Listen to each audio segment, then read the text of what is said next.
Le peloton quitte la Bretagne aujourd'hui et prend la route de Paris, mais s'arrêtera un peu avant à Chartres, 231 km et 2 côtes répertoriées en début d'étape. Une longue journée avec le vent qui pourrait faire son apparition sur les longues routes de plaine au cœur de la Beauce, très exposées. Il va falloir se placer dans le final pour éviter les mauvaises surprises.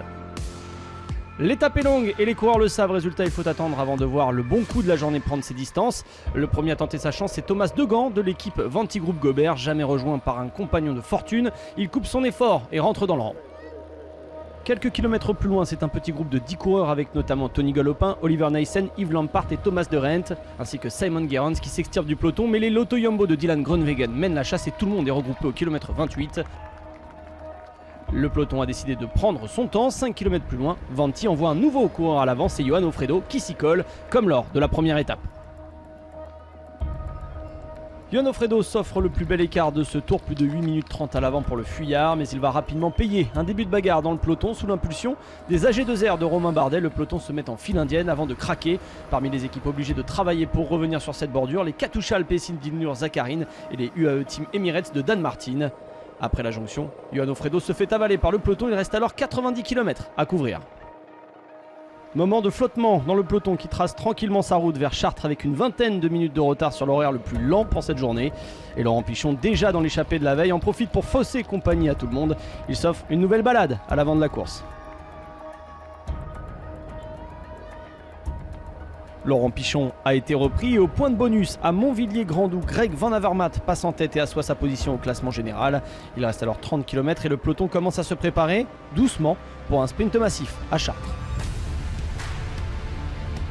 Les meilleurs sont présents dans l'emballage final. Sagan surveille Gaviria, mais ce sont les outsiders qui vont lancer le sprint de plus loin.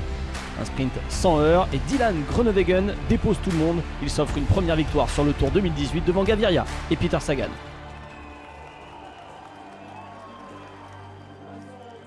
Dylan Groenewegen de l'équipe Lotto Jumbo a eu enfin de la chance et c'est un vendredi 13. Plutôt en retrait depuis le départ de Vendée, le jeune néerlandais pépite du sprint a enfin pris la mesure des gros bras du peloton.